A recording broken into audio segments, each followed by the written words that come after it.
తీర్థప్రయాణం programme వీక్షకులకు నమస్కారములు.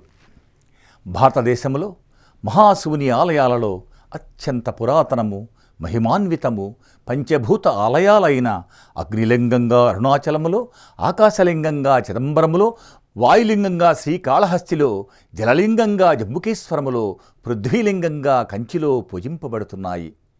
ఈ ఐదింటిలో ముక్తియోగ కారకమై అగ్నిలింగంగా సాక్షాత్తు ఆ పరమేశ్వరుడు అరుణాచలేశ్వరునిగా, పార్వతీమాత ఉన్నామలయ్యమ్మన్ లేదా అపీత కుచాంబగా వెలసి ఈ ప్రదేశం అరుణాచలం లేదా తిరువణ్ణామలైగా ప్రసిద్ధి చెందింది. అలాగే పురాణాలలో, శాస్త్రాలలో ఈ అరుణాచలం శోణచలం, శోణాద్రి, జ్ఞాననగరం, దక్షిణ కైలాసం, గౌరీనగరం, ముక్తినగరం, శివలోకం, స్థలేశ్వరం, అరుణపురి, అలనగిరి అని కూడా పిలువబడుతున్నది. అరుణాచలములో పరమేశ్వరుడు 3 రూపాలలో ఉంటాడు. 1 అరుణాచలేశ్వరునిగా గర్భగుడిలో, 2 అరుణగిరిగా, 3 శ్రీ దక్షిణామూర్తి యోగిగా సూక్ష్మరూపములో అరుణగిరి అంతటా తిరుగుతూ భక్తులను కాపాడుతున్నాడు. ఇంకా చెప్పాలంటే ఎల్లప్పుడూ యోగులు, ఋషులు, సిద్ధులు, యక్షులు మొదలగు దేవతలు ఈ క్షేత్రములో సూక్ష్మ శరీరాలతో పశుపక్షాదుల రూపములో, అలాగే మానవ శరీర రూపములో ఆ పరమేశ్వరుని దర్శనం కోసం వస్తూ రద్దీగా ఉండే బహుకొద్ది క్షేత్రాలలో అరుణాచలం ప్రముఖమైనది. అరుణాచలం అంటే ఆలయ దర్శనమే కాక అరుణాచల కొండ ప్రదక్షిణము, భగవాన్ శ్రీ రమణ మహర్షుల ఆశ్రమము, ముఖ్యమైన ఇతర ఆలయాలు తప్పక దర్శించుకోవాలి. కనుక ఇక్కడ కనీసం 1 రాత్రి 2 పగళ్ళు ఉంటేనే యాత్ర సంపూర్ణం అవుతుంది. ఈ అద్భుతమైన క్షేత్ర విశేషాలను 1 భాగములోనే తెలియచెప్పటం, విని గుర్తుంచుకోవటం చాలా కష్టం. కనుక ఇందుకోసం మొదటి భాగములో అరుణాచలం ఎలా చేరుకోవాలి, ఎక్కడ బస చెయ్యాలి, అరుణాచలేశ్వర స్వామి లింగోద్భవం ఎలా జరిగింది, ఆలయ విశేషాలు, అమ్మవారు అపీత కుచాంబగా ఎలా వెలిశారు, ఆలయ ప్రాంగణములోని ఇతర దేవతామూర్తుల దర్శన విశేషాలు తదితర విషయాలను గురించి పూర్తిగా తెలుసుకునే ప్రయత్నం చేద్దాం. అలాగే 2వ భాగములో అరుణాచలగిరి ఆవిర్భవము, గిరి ప్రదక్షిణము, శ్రీ భగవాన్ రమణుల ఆశ్రమ విశేషాలను గురించి తెలుసుకుందాము. మరొక విషయం ఏమిటంటే ఆ పరమేశ్వరుని అనుగ్రహం ఉంటే తప్ప ఈ క్షేత్రాన్ని దర్శించుకోలేరు అని శాస్త్రాలు చెబుతున్నాయి. నేనైతే 10 సంవత్సరములు నిరీక్షించవలసి వచ్చింది. ఒక ముఖ్యమైన గమనిక, విహారయాత్ర చేసి ఆనందము పొందుదాము అనుకున్న ప్రేమికులు, దంపతులు ఇచ్చటకు రాకపోవటమే మంచిది. వచ్చి ఆ వెకిలి చేష్టలతో దేవతల ఆగ్రహమునకు గురి అవుతారని తెలియవస్తున్నది. ఇంకా భక్తుడు అరుణగిరినాథర చిలకరూపం ధరించటమేమిటి? ఎక్కడా లేని విధముగా తన భక్తుని శార్ధకర్మలు అరుణాచలేశ్వరుడు చేయటమేమిటి? శ్రీ సుబ్రహ్మణ్యేశ్వరుడు స్తంభము చీల్చుకొని రావటం ఏమిటి? తదితర విషయాల గురించి తెలుసుకుందాము. దయచేసి ఈ వీడియోను చివరి వరకు ఎక్కడా స్కిప్ చేయకుండా చూడండి. మీ సందేహాలను దిగువ కామెంట్ బాక్స్లో తెలుపగలరు.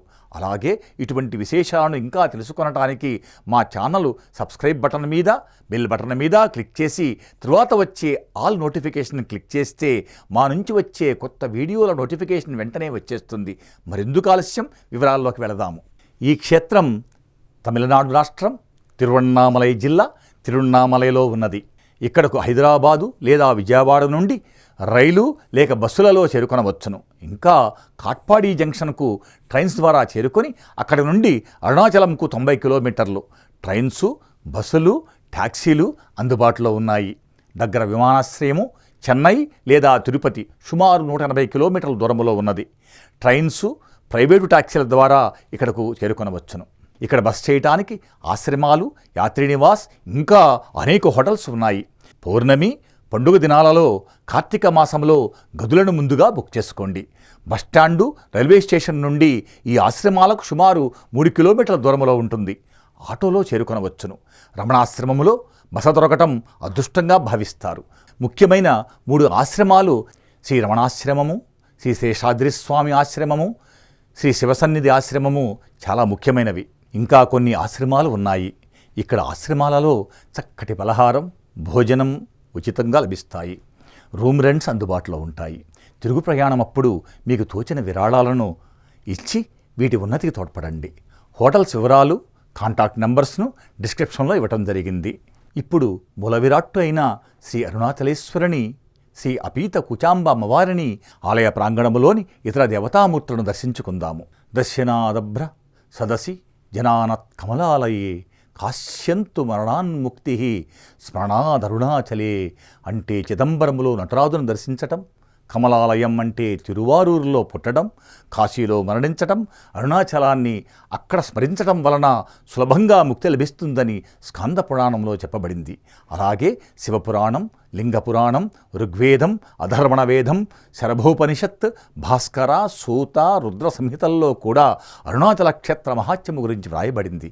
మహోన్నతమైన అరుణాచలగిరి ఆవిర్భమును గురించి రెండో భాగంలో తెలుసుకుందాము. కనుక అరుణగిరి ఆవిర్భవించిన తరువాత బ్రహ్మ, విష్ణు మొదలగు దేవతాగణముల కోరికతో అరుణగిరి వాసుడు ప్రప్రథముగా ఇచ్చట లింగరూపముగా ఉద్భవించాడు. ఆ రోజు నుండే శివుని లింగాకారముగా కొలిచే విధానము ఆరంభమైందని, దీనినే శివరాత్రి పర్వదినముగా భక్తులు అత్యంత వైభవపేతముగా జరుపుకుంటున్నారని స్కంద మరియు లింగ పురాణములో చెప్పబడింది.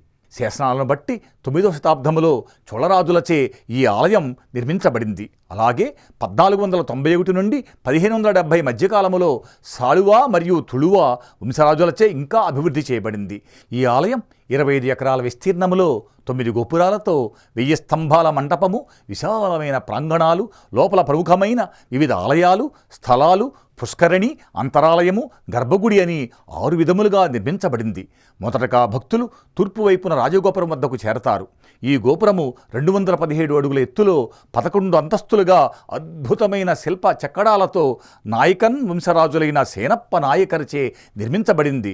ఈ ఆలయములో జీవితంలో ఒక్కసారైనా అయ్యవారి, అమ్మవారి అభిషేకం చేయించుకుంటే మీ జీవితం ధన్యమైనట్లే. అందుకోసం ఉదయం 5 గంటలలోపే ఆలయ తూర్పు గోపురం వద్ద దేవస్థానం వారి టికెట్టు కౌంటర్ వద్దకు చేరుకొని ఒక్కొక్కరికి 250 రూపాయల టికెట్ తీసుకుని సరాసరి అయ్యవారి గర్భగుడి ముందుకు చేరుకోండి. మగవారు పట్టుపంచి, కండువా, ఆడవారు జరీ అంచు చీరను ధరించవలను. బసలోనే విభూది లేక కుంకుమ ధరించి రావలను. అలాగే మందమైన చేతి రుమాలను తీసుకుని వెళ్ళండి. చెప్పులు లేకుండా వస్తే మంచిది. కేవలం దర్శనం కోసమైతే ఉదయం 5:30 గంటల నుండి మధ్యాహ్నం 12 గంటల వరకు, సాయంత్రం 3:30 గంటల నుండి రాత్రి 9 గంటల వరకు ఎప్పుడైనా దర్శించుకొనవచ్చును. కనీసం 2 గంటల సమయం ఇక్కడ కేటాయించాలని గుర్తుంచుకోండి. తూర్పు ఆలయ గోపురం గుండా లోపలికి చేరిన భక్తులు ఎడమవైపున శక్తి గణపతిని దర్శనం చేసుకుంటారు. తరువాత భక్తులు అరుణాచల శివ, అరుణాచల శివ, అరుణాచల శివ, అరుణ శివ అని మనసులో అనుకుంటూ కదులుతారు. నమశివాయ అను మంత్రమును 3 కోట్లు జపిస్తే వచ్చే ఫలితము ఒక్కమారు అరుణాచల శివ అని మనఃపూర్వముగా స్మరిస్తే వస్తుందని శాస్త్రాలు చెబుతున్నాయి. సరాసరి బళ్ళాల గోపురం దాటుకొని కిలిగోపురం వద్దకు వస్తారు భక్తులు. గోపురం లోపల ప్రక్కన మోహినీపటం కనబడుతుంది. ఇక్కడే మోహాన్ని విడిచిపెట్టి స్వామి దర్శనంలోకి వెళ్లాలని చెబుతారు. ఈ గోపురం దాటి ఎదురుగా ఉన్న నందిని నమస్కరించుకొని స్వామివారి ప్రధాన ఆలయం చుట్టూ ప్రదక్షిణలు చేస్తారు. ప్రదక్షిణలు చేస్తూ ఆలయ దక్షిణ గోడపై దక్షిణామూర్తిని, పడమర గోడపై లింగోద్భవమూర్తిని, ఉత్తర గోడపై దుర్గాదేవిని నమస్కరించుకొని ఉపాలయములోనికి చేరతారు. మనలను ఉద్ధరించటానికి సాక్షాత్తు ఆ మహాశివుడే లింగరూపుడై మన ముందు కూర్చున్నట్లుగా గర్భాలయములో దర్శనమిస్తాడా స్వామి. అర్చకులు మంత్రాలతో, చిక్కని పాలతో అభిషేకం చేస్తుంటే భక్తులకు ఆ అగ్నిలింగం వేడి తగిలి శరీరము, ధరించిన వస్త్రాలు పూర్తిగా తడిచిపోతుంటే అరుణాచల శివ అని స్మరణ చేస్తూ 1 గంట పాటు సాక్షాత్తు ఆ కైలాసములో ఉన్నామనే అనుభూతిని పొందుతారు భక్తులు. అలా దర్శించుకున్న భక్తులు ఆ స్వామిని మనసు నిండా నింపుకుని అభిషేక తీర్థము పుచ్చుకొని కుడి ప్రక్కన నైరుతి మూల సోమస్కందమూర్తిని దర్శించుకుంటారు. ప్రక్కనే అరుగుల మీద ఉన్న నాయనార్ల విగ్రహాలను నమస్కరించుకొని ఈశాన్యం వైపున స్వర్ణాకర్షణ భైరవమూర్తిని నమస్కరించుకుంటారు. ఈ స్వామి మన దారిద్ర్యాన్ని తొలగించుతాడని చెబుతారు. ఆ ప్రక్కనే నిలువెత్తు నటరాజమూర్తిని దర్శించుకుంటారు భక్తులు. ఆ విధముగా అరుణాచలుని దర్శనము చేసుకున్న భక్తులు బయటకు వచ్చి అమ్మవారైన అపీత కుచాంబాలయములోకి ప్రవేశిస్తారు. స్కంద పురాణములో బ్రహ్మ సనకునకు చెప్పిన దానిని బట్టి పార్వతీదేవి ఒకరోజు వినోదంగా వెనుక నుండి ఉమాపతి కందులు మోయటం వలన ఆ క్షణము మానవులకు ఒక యుగమై అంధకారముతో అలడిపోయారట. పార్వతీ తన తప్పును తెలుసుకొని అపరాధ భావము తొలగించుకున్నటకై అరుణాచల గిరి ప్రాంతములో గౌతముని ఆశ్రమంలో ఉండి కొండపై గిరిపాదమైన ప్రవాళ పర్వత ప్రాంతములో తపస్సు చేసింది. ఒకరోజు కార్తీక మాసం కృతికా నక్షత్రం రోజున గిరిప్రదక్షిణ చేస్తుండగా పడమట దిక్కున శివుడు శివాత్మికకు దర్శనమిచ్చి పాలు త్రాగే బాలసుబ్రహ్మణ్యుని వదిలివచ్చావు కాబట్టి నీవు అరుణాచలములో అపీత కుచాంబగా తనతో ఉండమని, అదే విధముగా పార్వతీ అమ్మవారు ఊసీ లేక మొదలింగముపై ఒంటికాలితో నిల్చుని తపస్సు చేయటం వలన ఆ శంకరుడు తనలో అర్ధభాగం చేసుకున్నాడు. గిరి ప్రదక్షిణలో ఈ ఊసీ ఆలయాన్ని దర్శించుకుందాము. ఆ విధముగా అమ్మవారు అర్ధనారీశ్వరిగా అపీత కుచాంబగా ఇక్కడ స్వయంభూగా వెలశారు. అయ్యవారి వద్ద వేడికి చెమటలు పడితే అమ్మవారి అంతరాలయంలో ప్రవేశించగానే ఆ చల్లని తల్లి దరికి చేరి చల్లని గాలుల అనుభూతి పొందుతూ ఇది ఎంతటి మహత్యమో అని అనుకుంటారు భక్తులు. అర్చకులు మంత్రోచ్చారణతో పాలాభిషేకం చేస్తుంటే తదైజ్ఞత చెందుతూ అలా నిల్చుండిపోతారు. అభిషేకమైన తరువాత అమ్మ అలంకరణ చేసే సమయంలో దుర్గాస్తుతి, మహిషాసురమర్దన స్తోత్రాలు చదువుతారు భక్తులు. అలంకరణ పూర్తి అయిన తరువాత సర్వమంగళ మాంగళ్యే శివే సర్వార్థ సాధకే శరణ్యే త్రయంబకే దేవి నారాయణి నమోస్తుతే అంటూ ఆ సర్వమంగళ విగ్రహాన్ని తదేకంగా చూస్తూ తమ కోర్కెలను విన్నవించుకుంటారు భక్తులు.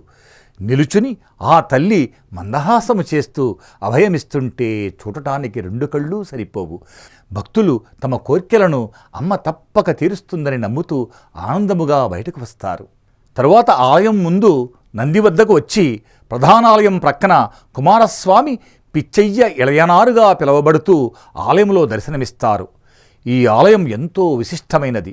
ఈ స్వామి ఆరోగ్యాన్ని ప్రసాదిస్తాడని చెబుతారు. తరువాత ఆగ్నేయ మూలన పొగడ చెట్టు వద్ద నిలుచొని చుట్టూ చూస్తుంటే అక్కడ నుండి ఆలయం 9 గోపురాలు అద్భుతంగా కనపడతాయి. ఆ తరువాత ఆలయ వెనక భాగాన శక్తివంతమైన అరుణగిరియోగి మంటపమునకు నమస్కరించుకుంటారు. అరుణాచలములో 3వ స్వరూపమైన అరుణగిరియోగి దక్షిణామూర్తి సూక్ష్మ శరీరముతో ఈ మంటపము కింద నుండి అరుణాచలగిరికి వెళతారని తెలుస్తుంది. వెనుక పటమట గోపురం ప్రక్కన చిన్న పాదమండపాన్ని దర్శించుకుంటారు భక్తులు. ఇచ్చటనే పరమేశ్వరుడు అరుణాచలములో తన పాదం మోపారని చెబుతారు. దాని ప్రక్కనే స్థూల సూక్ష్మకార ఆలయాన్ని చూస్తారు. గిరి ప్రదక్షిణం చేయలేని వారు ఈ చిన్న ఆలయం చుట్టూ 11 ప్రదక్షిణలు చేస్తే అటువంటి ఫలితమే వస్తుందని చెబుతారు. ఈ గుడి లోపల శివుడు నుంచున్న చిన్న విగ్రహం ఉంటుంది. విషయం ఏమిటంటే మూల విరాట్టుకు అభిషేకం చేస్తుంటే ఆశ్చర్యముగా ఈ చిన్న విగ్రహం పైన నీటి బిందువులు కనపడతాయట. తరువాత అమ్మవారి ఆలయ మంటపము పక్కన 16 స్తంభాల అష్టలక్ష్మి మంటపం అద్భుతమైన శిల్పకళతో మనలను అబ్బురపరుస్తుంది. ఆ ప్రక్కనే నవగ్రహాలకు నమస్కరించి చిత్రగుప్తుని ఆలయానికి వెళతారు భక్తులు. గుర్తుపెట్టుకోవాల్సిన విషయం ఏమిటంటే చిత్రగుప్తుల వారిని ఎదురుగా దర్శించకూడదు. ప్రక్కగా కిటికీలోంచి నమస్కరించుకుంటారు. అమ్మవారి ఆలయం నుండి కొంచెం బయటకు వచ్చిన తర్వాత పంచభూత ఆలయాలలో మిగిలిన 4 ఆలయాలను దర్శించుకుంటారు. ఆ ప్రక్కనే అశ్వత్థ బిల్వవృక్షాలు కలిసి ఉండే ప్రదేశానికి వస్తారు భక్తులు. ఈ వృక్షాలపై కొద్దిమంది సిద్ధులు సూక్ష్మరూపములో కైలాసము నుండి స్వామివారితో పాటు వచ్చి ఉంటున్నారని తెలియవస్తుంది. ఆ ప్రక్కనే పిడారి అమ్మవారిని దర్శించుకుంటారు భక్తులు. ఈమె ఈ ఆలయానికి క్షేత్ర పాలకురాలు. ఈ ఆలయంలోనే సప్తమాతృకులను రేణుకాదేవిని నమస్కరించుకుని తరువాత కిళిగోపురము గుండా బయటకు వచ్చి 2వ ప్రాకారంలోనికి ప్రవేశిస్తారు. గోపురం ఎదురుగా నుంచుని పైకి చూస్తే చిలక బొమ్మలు కనపడతాయి. విషయం ఏమిటంటే అరుణగిరినాథర్ అనే భక్తుడు మన పుండరీకుడులాగా వేశ్యాలోలుడే శ్రీ సుబ్రహ్మణ్యునిచే కాపాడబడి కావ్యరచనలు చేసి ఇప్పటికీ కిళిగోపురం మీద చిలుకై పాడుతున్నాడు. ఒకసారి ప్రౌఢరాయల వారికి అరుణగిరినాథరకు మధ్యన జరిగిన తర్కంలో ప్రౌఢరాయుల వారి కళ్ళు పోయాయట. తెప్పించడం కోసం అరుణగిరినాథర్ పరకాయ ప్రవేశముతో చిలుకు రూపము ధరించి ఒక పుష్పాన్ని తేవటానికి దేవలోకముకు వెళ్ళారట. తిరిగి వచ్చేలోపు శరీరాన్ని దహనం చేసేశారట. చిలుకు రూపములోనే అరుణాచలేశ్వరునిపై కీర్తనలు పాడుతూ ఇప్పటికీ సూక్ష్మ రూపంలో తిరుగుతున్నారని సాధకులు చెబుతారు. పైన రామచిలుక ఎగురుతూ కనపడితే అదృష్టంగా భావిస్తారు భక్తులు. అక్కడ ఒక ప్రక్కన అమ్మన్ నిర్మించిన గోపురం కనిపిస్తుంది. ఈమె గొప్ప సాధకురాలు. ప్రజల దగ్గర నుండి చందాలు సేకరించి ఆ గోపురం నిర్మించారు. ఈమె పేరునే ఈ గోపురానికి అమ్మన్ గోపురంగా పిలుస్తారు. గిరి ప్రదక్షిణలో ఈమె ఆలయాన్ని దర్శించుకుందాము. దక్షిణం వైపున తిరుమంజన గోపురం కనిపిస్తుంది. దీని ప్రక్కనే గోశాల ఉంటుంది. ఈ గోశాలలోనే ఎడెక్కాట్టు సిద్ధార్ సమాధి ఉంటుంది. గిరి ప్రదక్షిణలో ఇడుక్కు పిళ్ళయార్ ప్రదేశాన్ని చూద్దాం. దానిని ఈయనే తన సిద్ధులతో ప్రతిష్ఠించాడు. ఆ ప్రక్కనే బ్రహ్మతీర్థంలో నీళ్లను తీసుకొని పైకి చల్లుకొని నమస్కరించి వస్తారు. ఈ తీర్థం ఎదురుగా బ్రహ్మలింగాన్ని దర్శనం చేసుకుంటారు. గిరి ప్రదక్షిణ భాగములో గిరి ప్రదక్షిణ ఇక్కడ నుండే ప్రారంభిస్తారు భక్తులు. ప్రక్కనే అరుణగిరినాథర్ విగ్రహాన్ని నమస్కరించుకుంటారు. ఒక పక్కన కాలభైరవాలయాన్ని దర్శించుకుంటారు. కాలభైరవునికి భయపడే టిప్పు సుల్తాన్ ఈ ఆలయం జోలికి రాలేదని చరిత్ర వల్ల తెలుస్తుంది. ఇచ్చట కాలభైరవాష్టకం చదివితే విశేషమైన ఫలితం ఇస్తుందని చెబుతారు. తరువాత భళ్ళాల గోపురము నుండి విశాల ప్రాంగణంలోనికి వస్తారు భక్తులు. ఈ భళ్ళాల గోపురాన్ని 14వ శతాబ్దములో తిరువణ్ణామలయను రాజధానిగా చేసుకొని పాలించిన వీరభళ్ళాల రాజు కట్టించి ఆలయ అభివృద్ధికి కృషి చేశాడు. ఈ రాజు అరుణాచలేశ్వరుని మహాభక్తుడు. పిల్లలు లేని కారణముగా దానధర్మాలు చేస్తానని వ్రతనియమముగా పెట్టుకున్నాడు. భక్తుని పరీక్షించటానికి శివుడు శివగణాల్ని శివభక్తులుగా అచ్చట నృత్య కళావంతుల ఇళ్లకు పంపాడు. తను ఒక సన్యాసి వేషములో రాజు వద్దకు వెళ్ళి తనకు ఒక నృత్య కళాకారిణి కావాలని కోరాడు. శివుని మహిమచే కళావంతులందరూ శైవభక్తులకు లభించటం వలన ఎవరూ దొరకలేదు. అప్పుడు రాజు తన చిన్న భార్య అయిన నల్లమాదేవిని ఆ సన్యాసి వద్దకు పంపాడు. మహారాణి ఆ సన్యాసిని ముట్టుకోగానే చంటిబిడ్డగా మారిపోయాడు. రాణి ఆనందముగా ఆ బిడ్డను రాజుకివ్వగా బిడ్డ మాయమయ్యి అరుణాచల శివుడుగా ప్రత్యక్షమయ్యాడు. తన భక్తుడైన వీరభళ్ళాల రాజు యొక్క ధర్మాచరణమునకు మెచ్చి నేను మీకు పుత్రుడనే మీ అంత్యక్రియలను నేనే చేస్తానని వరమిచ్చి వారికి ముక్తిని ప్రసాదించాడు.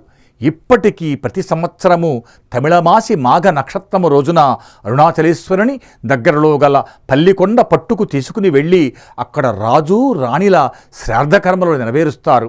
దేవాలయ గోడల మీద ఈ రాజు శిల్పాలని చూడవచ్చు. బళ్ళాల గోపురానికి ఒక ప్రక్కన కళ్యాణ సుందరేశ్వర ఆలయాన్ని చూడవచ్చును. ఇచ్చట వివాహాలు జరుగుతాయి. భార్యాభర్తల మధ్యన గొడవలుండి ఇచ్చట అర్చన చేసుకుంటే ఆ గొడవలు సమసిపోయి దంపతులు సుఖంగా ఉంటారని చెబుతారు. మరో ప్రక్క గోపుర సుబ్రహ్మణ్యేశ్వర ఆలయాన్ని దర్శించుకుంటారు భక్తులు. ఇక్కడే అరుణగిరినాథర్ బళ్ళాల గోపురము నుండి పడుతుంటే సుబ్రహ్మణ్యుడు పట్టుకుని నాలుకపై బీజాక్షరాలు రాశాడని పురాణగాథ. ఆ ప్రక్కనే పెద్ద నంది అరుణాచలేశ్వరుని చూస్తూ దర్శనమిస్తుంది. అరుణాచలములో ప్రతి నెల మాస త్రయోదశిలో ఇక్కడ నందికి అభిషేకాలు ప్రత్యేక పూజలు చేస్తారు. ఈ నందిని ఆలయ గోపురాన్ని భళ్ళాల మహారాజు నిర్మించినట్లు శాసనాలు చెబుతున్నాయి. కొంచెం కుడి ప్రక్కన కంబత్తు ఇళయనార్ ఆలయము లేదా స్తంభోద్భవ సుబ్రహ్మణ్య ఆలయము చక్కటి శిల్ప సంపదతో కనువిందు చేస్తుంది. ఒకసారి ప్రౌఢరాయల వారికి అరుణగిరినాథర్ మధ్యన జరిగిన తర్కములో సుబ్రహ్మణ్యేశ్వర స్వామిని తన కీర్తనలతో పిలవవలసి వచ్చింది. భక్త సులభుడగు కార్తికేయుడు స్తంభమును చీల్చుకొని దర్శనమిచ్చారని పురాణాలు చెబుతున్నాయి. ఆ స్తంభము చుట్టూ ఈ ఆలయాన్ని నిర్మించారు. ఆ కార్తికేయుని దర్శనము చేసుకుంటారు భక్తులు. ఆలయం ప్రక్కనే శివగంగ తీర్థం అనే కోనేరు దర్శనమిస్తుంది. ఈ కోనేరు ఎదురుగా 1000 స్తంభాల మంటపము చక్కని కళాకృతులతో కనువిందు చేస్తుంది. దీనిని శ్రీకృష్ణదేవరాయలు 1336, 1485 మధ్యకాలములో నిర్మించినట్లు శాసనాలు చెబుతున్నాయి. ఈ మంటపానికి ఒకవైపు పాతాళలింగం చూడడానికి భక్తులు మెట్ల ద్వారా కిందకు దిగుతారు. ఇక్కడ ఒక సిద్ధుని సమాధి వద్దనే భగవాన్ రమణులు తపస్సు చేసి సమాధి స్థితిలోకి వెళితే చీమలు పురుగులు శరీరాన్ని తింటున్నా ఆయన చలించలేదట. అందుకే ఆయన నిర్వికల్ప యోగి అయినారు. ఆ ప్రదేశంలో రమణులకు సంబంధించిన చిత్రాలు చూడవచ్చును. భగవాన్ రమణుల గురించి 2వ భాగంలో చెప్పుకుందాము. ఇక్కడ విశాలమైన ప్రదేశంలో కార్తీక మాసంలో సాయంత్రం జ్వాలాతోరణ దీపాలను వెలిగించటం కన్నుల పండుగగా ఉంటుంది. చివరకు తూర్పు గోపురము గుండా బయటకు వెళ్లే ముందు అరుణగిరినాథులను నమస్కరించుకుని ప్రక్కనే మరొక్క మారు శక్తి గణపతిని దర్శనం చేసుకుంటారు భక్తులు. ఆ విధముగా అనిర్వచనీయమైన అనుభూతితో బయటకు వస్తారు. ఇప్పుడు ఆర్జిత సేవలు పూజలు గురించి తెలుసుకుందాము. ప్రతిరోజు ఆలయములో స్వామివారి అమ్మవారి అభిషేకాలు అష్టోత్తర పూజలు ఉంటాయి. ప్రతి పౌర్ణమికి నవంబర్ డిసెంబర్లలో 10 రోజుల పాటు ఆలయ బ్రహ్మోత్సవాలు అత్యంత వైభవముగా జరుపుతారు. అలాగే కార్తీక మాసంలో ఆలయ జ్యోతి ఉత్సవాలకు లక్షల మంది భక్తులు వస్తారు. డిసెంబర్ జనవరిలో జరిగే ఆరుద్ర ఉత్సవాలు ఘనంగా నిర్వహిస్తారు. ఫిబ్రవరి నెలలో వచ్చే శివరాత్రి ఉత్సవాలు అత్యంత ఘనంగా జరుపుతారు. ఇవే కాక విశేష పండుగలు అత్యంత వైభవంగా జరుపుతారు. ఆర్జిత సేవల టిక్కెట్స్ ఆలయములో కానీ దేవస్థానం వారి వెబ్సైట్లో కానీ బుక్ చేసుకునవచ్చును. మరొక విశేషం ఏమిటంటే ఆలయ ప్రధాన గోపురం ప్రక్కన ప్రతిరోజు భక్తులకు అన్నదానం జరుగుతుంది. మహిమాన్వితమైన యోగకారకమైన శ్రీ తిరువణ్ణామలై ఆలయ పూర్తి సమాహార విశేషాలను గురించి తెలుసుకున్నాము. ఇక రెండవ భాగములో అరుణగిరి ప్రదక్షిణము, వివిధ ఆలయాలు, శ్రీ భగవాన్ రమణుల ఆశ్రమ విశేషాలను తెలుసుకుందాము. ఆ అరుణాచలేశ్వర అపీత కుచాంబ అమ్మవార్ల కటాక్ష వీక్షణాలు మీపై ప్రసరించాలని కోరుకుంటూ అరుణాచలం రెండవ భాగం యొక్క విశేషాలతో త్వరలో మీ ముందుకు వస్తాను. రియల్ ఫిక్ డివోషనల్ ప్రోగ్రామును చూస్తున్న ప్రతి ఒక్కరకు ధన్యవాదములు. మీ సూచనలను, సలహాలను దిగువ కామెంట్ బాక్స్ ద్వారా తెలియజేయగలరు. మరిన్ని తీర్థ ప్రయాణముల సమాచారం కోసం మా ఛానల్ను సబ్స్క్రైబ్ చేయగలరు. ధన్యవాదాలు.